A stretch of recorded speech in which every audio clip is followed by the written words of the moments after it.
ब्रेकपछि पुनः स्वागत छ दर्शकवृन्द। हात्तीपाइले रोगबाट विश्वका 70 भन्दा बढी मुलुक आक्रान्त छन्। विश्व स्वास्थ्य संगठनले सन् 2020 सम्ममा विश्वलाई नै हात्तीपाइले रोग मुक्त पार्ने लक्ष्य लिएको भए तापनि नेपालको 71 जिल्लामा यो रोग अझै व्याप्त छ। प्रस्तुत छ यसै रोगसँग सम्बन्धित रहेर एपिडेमियोलोजी तथा रोग नियन्त्रण महाशाखा प्रमुख डाक्टर बाबुराम मरासिनीसँग सहकर्मी योगेश खपाङ्गीले गर्नुभएको यो कुराकानी। डाक्टर साहब नमस्कार। धन्यवाद। कार्यक्रम हेल्थ अपडेटमा स्वागत छ। धन्यवाद। हजुर, आज हामी फाइलेरिया पनि भन्छन्, हात्तीपाइले नेपालीमा भन्छन्, त्यो रोगको विषयमा कुराकानी गर्न गइरहेछौँ। हजुर, यो हात्तीपाइले रोग चाहिँ यो कस्तो किसिमको रोग हो?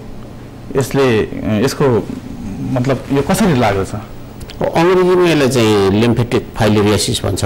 हजुर, लिम्फेटिक फाइलेरियासिस। अब हात्तीपाइले चाहिँ नेपाली नामाकरण हो। अब पहिला पहिला मानिसहरूको गोडाहरू सुन्ने र ठुल्ठुलो अजङ्गको गोडाहरू यो चाहिँ खुट्टाहरू त्यो सुन्नेको कारणले हात्तीको जस्तै धेरै ठुल्ठुलो भएको हुनाले यसको नाम चाहिँ अनि जनसाधारणले हात्तीपाइले भनेर राखेको देखिन्छ।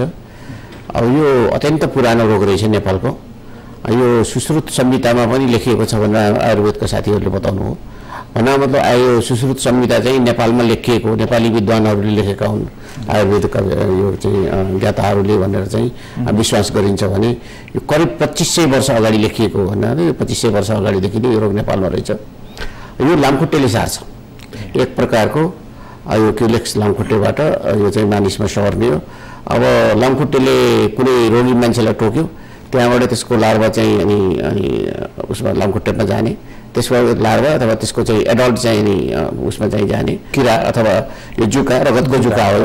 रगतको जुका हो एक प्रकारको। धेरै अब यो आँखाले देखिँदैन, माइक्रोस्कोपले मात्रै देखिन्छ। धागो जस्तो निकै लामो हुन्छ। अनि त्यसपछि त्यहाँ चाहिँ अनि लार्भा निक्लिन्छ र त्यो टोक्दाखेरि अनि त्यसपछि अर्को मान्छेलाई टोक्दाखेरि लामखुट्टेबाट चाहिँ फेरि यो अरू यो साधारण मान्छेलाई रोग नलागेका मान्छेहरूमा यो चाहिँ सर्दै जान्छ। अनि त्यसरी यो चाहिँ मान्छेदेखि मान्छेमा चाहिँ सर्ने हुने हो। यो चाहिँ लामखुट्टेदेखि लामखुट्टेले टोक्नै पर्ने र लामखुट्टे पनि पोथी लामखुट्टेले मात्रै टोक्यो भने त्यस्तो भन्छ। लामखुट्टेले टोकेर हुँदैन। हजुर, तर अब ठाउँ ठाउँमा अब अलिअलि फरक खालको पनि छ। यहाँ नेपालतिर धेरै चाहिँ उचेरिया ब्यानक्रोफ्टी भन्ने चाहिँ छ नेपाल र भारतमा। अब उता मलेसियामा ब्रुजिया मलाई भन्ने छ। अनि त्यसपछि टिमोरमा त्यो चाहिँ ब्रुजिया टिमोरी भन्ने छ।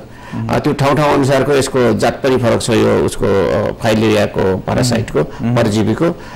तर यहाँ हाम्रो चाहिँ अत्याधिक रूपमा यो चाहिँ ब्रुचेरिया ब्यानक्रोफ्टी यसलाई मैला यो चाहिँ पोथी लामखुट्टेले क्युलेक्स जातको पोथी लामखुट्टेले टोक्यो भने सार्छ भनेर चाहिँ अहिलेसम्मकोले चाहिँ बताउने गरिएको छ। अनि यो लामखुट्टेले टोकेपछि यो रोग चाहिँ खालि खुट्टाको पार्टमा मात्रै लाग्छ कि सम्पूर्ण शरीरभरि कता कता यसले आक्रमण गर्छ त डाक्टर साहब? लामखुट्टेले यो कति बेलातिर भने करिब 2 वर्षको उमेरतिर यो चाहिँ शरीरमा यसको यो लार्भा प्रवेश गर्छ र ठुलो हुन्छ भनिन्छ।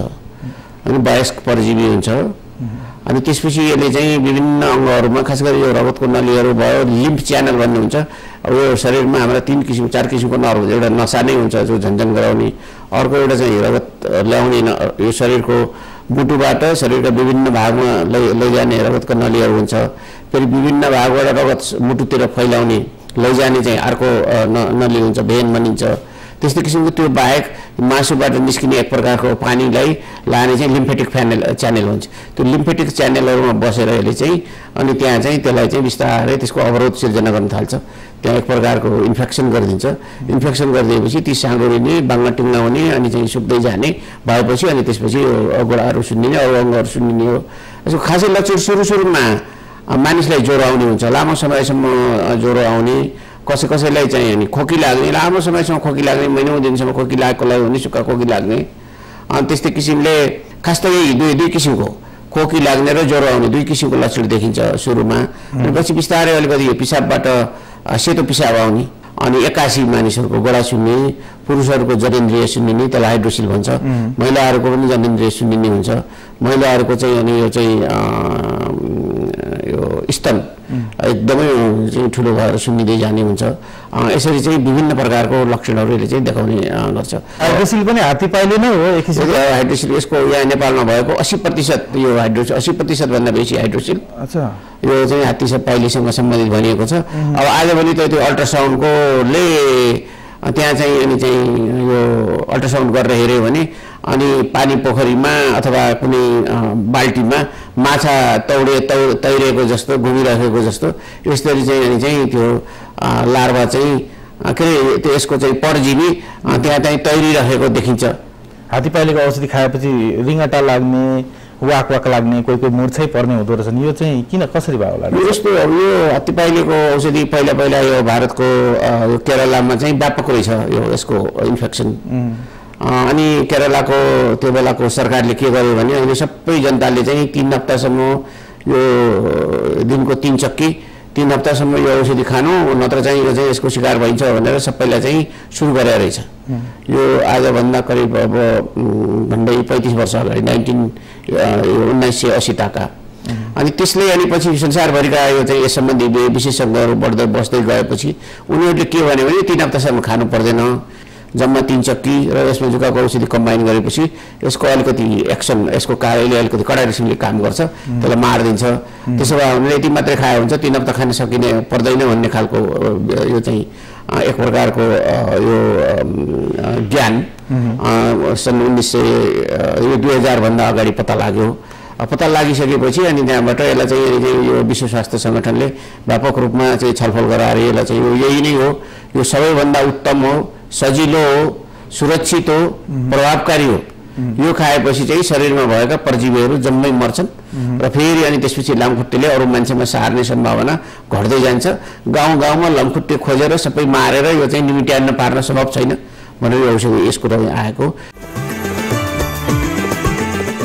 करिश्माजी, तपाईं अझै पनि सुन्दर, स्लिम र हेल्दी हुनुहुन्छ, यसको राज के होला? Healthy Home, introducing first time in Nepal, FDA approved weight loss technology, skincare treatment and permanent hair removal system to secure beauty and healthy body.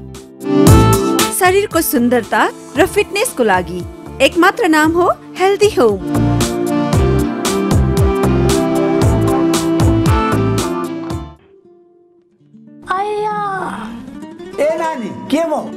के गर्नु दाइ, ढाड र कमर दुख्ने समस्याले साह्रै गाह्रो भयो। उसो भए तिमी पनि यो पावर पोइन्ट आयुर्वेदिक तेल प्रयोग गर। मेरो त यो तेलले घुँडा दुख्ने रोग ठ्याक्कै निको भयो। त्यति मात्रै होइन, यो तेल त रुगा खोकी पिनास बाथ र पक्षघातको लागि पनि एकदमै उपयोगी छ। अनमोल जडीबुटीको उत्कृष्ट उत्पादन पावर पोइन्ट दुखाइ निको गर्ने तेल सर्वत्र बजारमा उपलब्ध छ। करिश्माजी, तपाईं अझै पनि सुन्दर, स्लिम र हेल्दी हुनुहुन्छ, यसको राज के होला? Healthy Home, introducing first time in Nepal, FDA approved weight loss technology, skincare treatment and permanent hair removal system to secure beauty and healthy body. शरीरको सुन्दरता र फिटनेसको लागि एकमात्र नाम हो Healthy Home.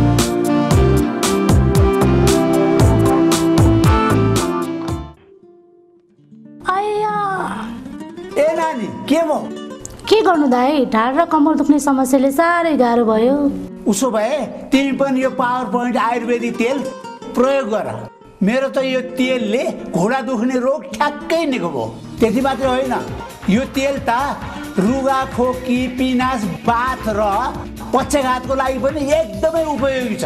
अनमोल जडीबुटीको उत्कृष्ट उत्पादन पावर पोइन्ट दुखाइ निको गर्ने तेल सर्वत्र बजारमा उपलब्ध छ।